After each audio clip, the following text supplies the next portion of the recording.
एक वो समय था जब टीवी ऑन करो तो मतलब टेंशन, ये घोटाला, 2G स्कैम, कोयला स्कैम, चारा घोटाला। ऐसा लगता था कि जैसे ये सारे टूट पड़े हों देश को लूटने के लिए, एक से बढ़कर एक। पॉलिटिशियंस को इसलिए जाना जाता था क्योंकि आए दिन उनको जेल ले जाया जाता था, तो इसलिए उनके नाम जो है बड़े फेमस हो जाते थे। और पीछे से या तो अपनी पत्नी को या तो अपने बेटे को ये इसी तरह की कुर्सी देके वो लूट मचाया करते थे। वो वक्त था जब हमारे जैसे युवा जो हैं वो सोचते थे कि अगर वोटिंग का डे है तो घर पे बैठो चुपचाप, और राजनीति मतलब रंग दे बसंती जैसी फिल्में आती थी।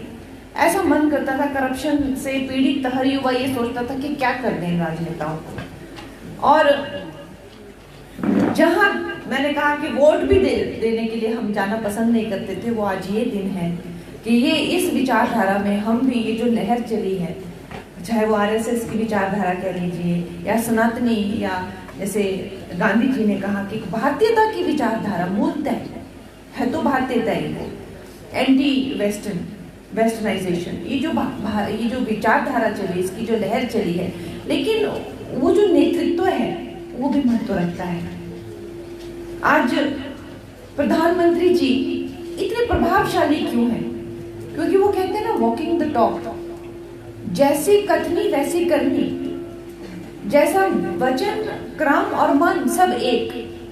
तो देखिए वो आज सारे विश्व के लिए कितना बड़ा एक उदाहरण बन के आए हैं, उभरे हैं। हम सब युवाओं के लिए वो कितनी बड़ी एक प्रेरणा का स्रोत है। और हम सोचते हैं, कभी थक जाते तो सोचते हैं देखो मोदी जी कैसे लगे। कभी हमारे मन में इस तरह से विचार कोई आता है तो लगता है कि नहीं, मोदी जी क्या करते इस स्थिति में। तो वो आज हमारे लिए एक प्रेरणा का स्रोत बने हुए हैं। आज जब मैं संसद भवन में बैठती हूँ तो इस ऐतिहासिक काल में भी ज्यादा पुरानी बातें तो खैर सबको पता है। आप सब कोई असाधारण लोग नहीं है, आप हमारी पार्टी के कार्यकर्ता हैं। आपको सबको पता है कि चाहे 370 धारा हटाई हो या CA लाया हो या ट्रिपल तलाक लाया हो, डिमोनेटाइजेशन की, जो भी, ये कितने ऐतिहासिक काम है जो कोई नहीं कर पाया। राम मंदिर कोई हाथ नहीं लगा पाया, और ये हमारे प्रधानमंत्री जी ने करके दिखाया। इसी हफ्ते की मैं आपको बात बताती हूँ, पिछले हफ्ते की। हम संसद भवन में वक्फ बोर्ड पर जो है वो बिल पारित हो रहा है, और अमित शाह जी जो हैं वो पूरे बिल को जो है वो उसका बता रहे हैं, विवरण कर रहे हैं।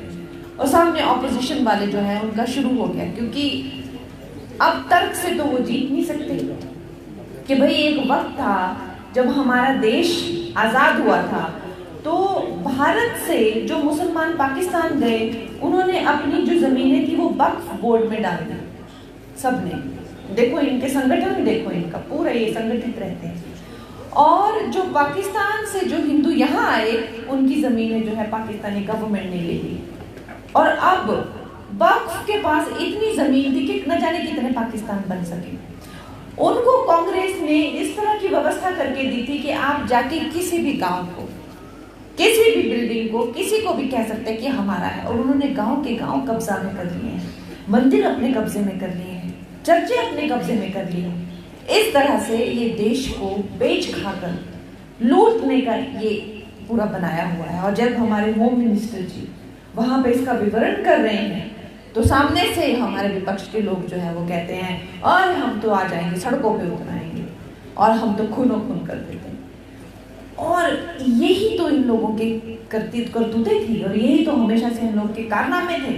और वो वक्त मैंने देखा जब हमारे अमित शाह जी ने जो है वो शेर की तरह ललकार दी, और उन्होंने बोला कि मैं देखता हूँ कैसे तुम लोग सड़क पे आते हो, और देखता हूँ कि मैं एक भी किसी भी इंसान को, कोई भी, अगर तुम लोग खून का कतरा भी बहता है, और सब के सब जो है एकदम स्तब्ध रह गए। तो ये जो शक्ति है, ये जो कर्मठता है देश के लिए, ना कि कुछ कर जाने की, कर दिखाने की, यही तो विचारधारा है जिससे हम जुड़े हैं। हर तरीके की कूटनीति, हर तरीके की राजनीति, और इनको कैसे सेट करके रखना है, वो भी जो है हमारी जो भारतीय जनता पार्टी की लीडरशिप है वो अच्छे से समझती है। नहीं तो हमें डरा कर रखना, धमका कर रखना, हम खुद को हिंदू राष्ट्र नहीं कह सकते, हम पूजा नहीं कर सकते, हम मंदिर नहीं मांग सकते, जैसे मालूम नहीं पता नहीं क्या पाप हो गया है। तो ये हमारा वक्त है, और ये वक्त है, और हम लोगों के लिए बड़े ही ये गर्व की बात है, खासकर आप लोग जो मेरे कार्यकर्ता लोग हैं, उनके लिए मैं मेरे पास आभार व्यक्त करने के लिए शब्द नहीं है। जब वक्फ बोर्ड पे हम लोगों को, मेरा तो खैर पहले ही कभी 7-8 महीने हुए मुझे MP बने हुए, तो मुझे तो इतना कोई तजुर्बा नहीं है, पता भी नहीं था। लेकिन जब हमें कहा जाता है कि भाई तुम लोगों ने बाहर नहीं जाना है, और वो हॉल भी लॉक किया जाता है कि हर एक जो पार्लियामेंटेरियन है, MP है, बहुत ही आवश्यक है और बिल्कुल बाहर नहीं हो, अभी वोटिंग होगी, जब बिल पारित होते हैं तो वोटिंग करते हैं। तो मुझे वोटिंग करने के लिए जब वो मैं बटन दबाती हूँ तो मैं सोचती हूँ कि इस ऐतिहासिक वक्त का जो मैं हिस्सा बनी हूँ, और आप सब लोगों का स्मरण करके मैं याद रखती हूँ कि भाई मंडी की जनता ने, हम सब जो है मोदी जी के साथ हैं, और आपके बिहाफ पर और आपकी जगह जो है, जब मैं वो बटन दबाती हूँ तो मुझे कितना गर्व महसूस होता है। दोस्तों, जैसे गांधी जी ने कहा कि कैसा हमारा दुर्भाग्य यहाँ पे हो गया है कि ये लुटेरी सरकार जो है यहाँ पे पूरी तरह से इन लोगों ने जो है छापा मारा हुआ है, पूरे जब्त कर लिया हुआ है।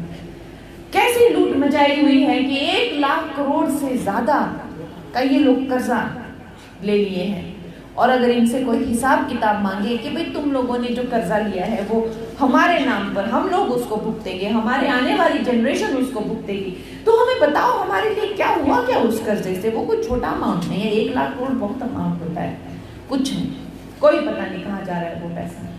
यही कांग्रेस की जो है, यही उनका असली, वो राजनीति में कोई किसी की सेवा करने के लिए या इस मनोस्थिति के साथ नहीं आए हैं, सिर्फ लूट मचाने के लिए वो आए हैं। और जब वो वोट भी मांगते हैं तो देखिए ना, आप कभी देखा है कि हमारी सरकार ने इस तरह के झूठे वादे किए हों, इतने में हम दूध लेंगे, इतने में हम गोबर लेंगे, इतने में हम महिलाओं को इतना पैसा देंगे।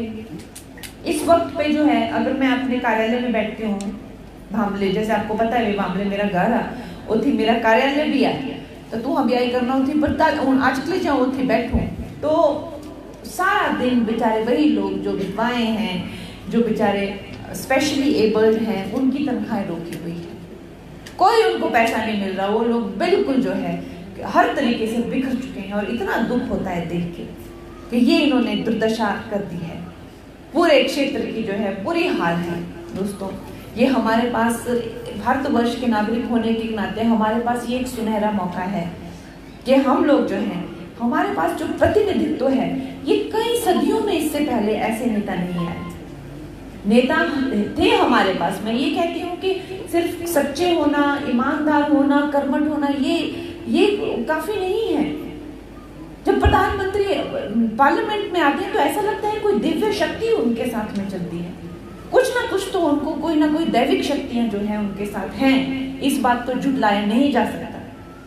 हमें अगर छोटा सा मंदिर भी बनाना हो, मेरी मम्मी जो भी बड़े सपने होते भाई जी मंदिर बनावा, हरी कुलदेवी थी कुछ होते मंदिर नहीं बन रहा था से, तो आप भी मंदिर बनाइए, आप भी मंदिर बनाइए। तो मैं से कुलदेवी टोली उदयपुर, तो उठा थे मैं से पत्थर लग दिया करने और शूटिंग थी लग रही करने, तासे कुन क्योरी लंदा करने से पत्थर रखी था। तब मेरी मम्मी जो इतना सपना आया भाई वही लाके रखी इस पत्थर को, तब भाई जो पता मंदिर किया बनाए, मंदिर बनाने खातर भी जो कुछ ना कुछ एक आशीर्वाद चाहिए हुआ भगवान ने, जहाँ छोटा जो मंदिर भी अपने कुलदेवी भी बनाना होता भी उसको भी भगवान चुनते हैं, उस इंसान को भगवान चुनता है कि भाई मेरा मंदिर यही बनाएगा।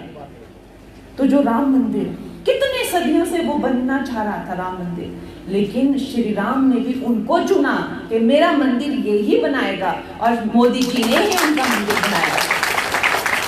तो वो कोई साधारण व्यक्तित्व नहीं है, ये हमारा समय है। और ये जो कहते हैं कि यही समय है, सही समय है, ये सही मायनों में इसकी बात हमें समझनी है कि यही समय है।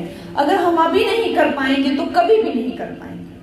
ये समय है, हम सबको एक साथ आना है, और अब की बार जो है चाहे 27 में जब भी चुनाव यहाँ पे होंगे, ऐसा इनका सुपड़ा साफ करना है कि हम लोगों को कांग्रेस की तो यहाँ पे शक्ल नहीं दिखनी चाहिए, बिल्कुल कांग्रेस को यहाँ पे नहीं चाहिए। ऐसे गंदे लोग हैं, ऐसे गंदे इनकी विचारधारा है। आप देखिए जब हम इलेक्शन भी लड़ रहे थे तो ठीक है, मेरे को टिकट अगर मिला तो भाई मेरे को अपनी कामयाबी पे या अपने काम से मिला है। किसी को ये कहना कि भाई मंडी की बेटी के क्या भाव हैं, मंडी में कैसे भाव, ऐसे कोई शोभा देती है ऐसी बातें? आप बताइए, ऐसे राजनीति होती है क्या? किसी बेटी के बारे में ऐसा बोलना या मंडी की महिलाओं के बारे में। और अब क्या हुआ, अब वो राजा बाबू रोज बैठ जाता है मीडिया को बुला के, सांसद दिखती नहीं है, सांसद दिखती नहीं है।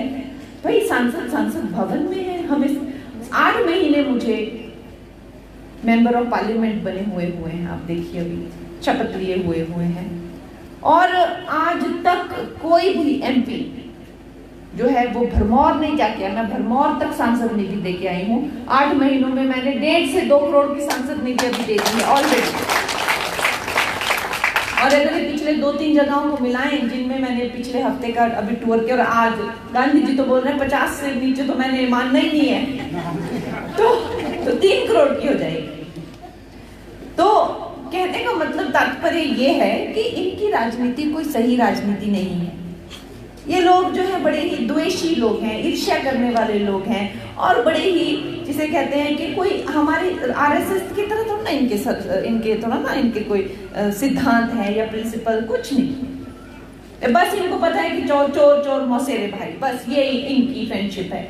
जैसे हमारी फ्रेंडशिप होती है आइडियोलॉजी पे, विचारधारा पे, इनकी फ्रेंडशिप यही है कि चोर चोर मौसेरे भाई। पर दोस्तों, अब जो हमारा मौका है, खासकर अब हमारे ये मंडल भी बन गए हैं अलग अलग, तो हमारी यही उम्मीद रहनी चाहिए कि देखो 4 की 4 सीटें हमने मोदी जी की झोली में डाल के दी, और अब भी 60-62 जो भी हमारी सीटों का नंबर है, 68 इन्होंने जो बताया उसमें से 60, मैं तो कहती हूँ कि 68 में से 68 बीजेपी को मिलनी चाहिए। ऐसा हिमाचल प्रदेश का पूरे देश में लोग बात करने चाहिए कि भाई हिमाचल प्रदेश में 68 की 68 कैसे हिमाचली, मतलब इतने सनातनी है क्या हिमाचल, एक्स्ट्रा सनातनी है क्या?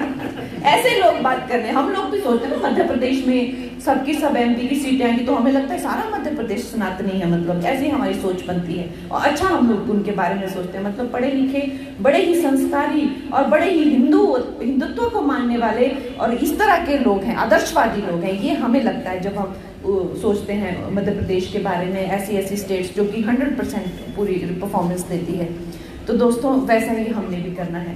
बाकी सांसद निधि की जहां बात है, हमारे हाथ में तो कुछ नहीं है, हम तो बस मोदी जी के और आप लोगों के डाकिया हैं। वो तो डीसी के पास आती है, वो डायरेक्ट जाती है। खैर मेरा तो इसको लेके भी एक शिकायत है कि अक्सर एक एमपी के पास 5 से 6 विधानसभाएं होती हैं, हमारे पास 17 विधानसभाएं हैं। इंडिया का सबसे बड़ा एरिया है, मात्र 5 करोड़ में से हर एक विधानसभा को 20-25 लाख मिलते हैं। अब वो तो एक तरह से देखा जाए तो मजाक ही है, मैं सच बताऊं तो, बट ठीक है। गांधी जी ने कहा कि आप 50 लाख यहाँ पे दीजिए, तो मेरा तो बोला मेरा तो घरा अंगनारी गली मेरी तो, मैं तो कोई कमी नहीं करना चाहूंगी। पर उससे ज्यादा बढ़कर मैं ये चाहूंगी कि सांसद निधि तो खैर है ही एक विषय, लेकिन उससे ज्यादा जो यहाँ डेवलपमेंट के काम हैं, जो हमें यहाँ पे इंफ्रास्ट्रक्चर के काम है, केंद्रीय विद्यालय के काम है, या आपने जो मुझे आदेश दिए हैं वो आप मुझे वो काम पे लगाइए। और मेरे लिए बड़ा ही सौभाग्य है कि मैं जो मिट्टी से मैं पली बड़ी हूँ, जहाँ पे मैं पैदा हुई हूँ, वो वैसी मेरी मातृभूमि की मुझे सेवा करने का मौका मिल रहा है। और आप लोग सब यहाँ पे आए, और सब कार्यकर्ताओं से मेरे यही निवेदन है कि ये जो समय है, हमें इस समय का जो महत्व समझना है और पूरी तरीके से हर हिमाचल वासी को हमें जागरूक करना है। और अब जो है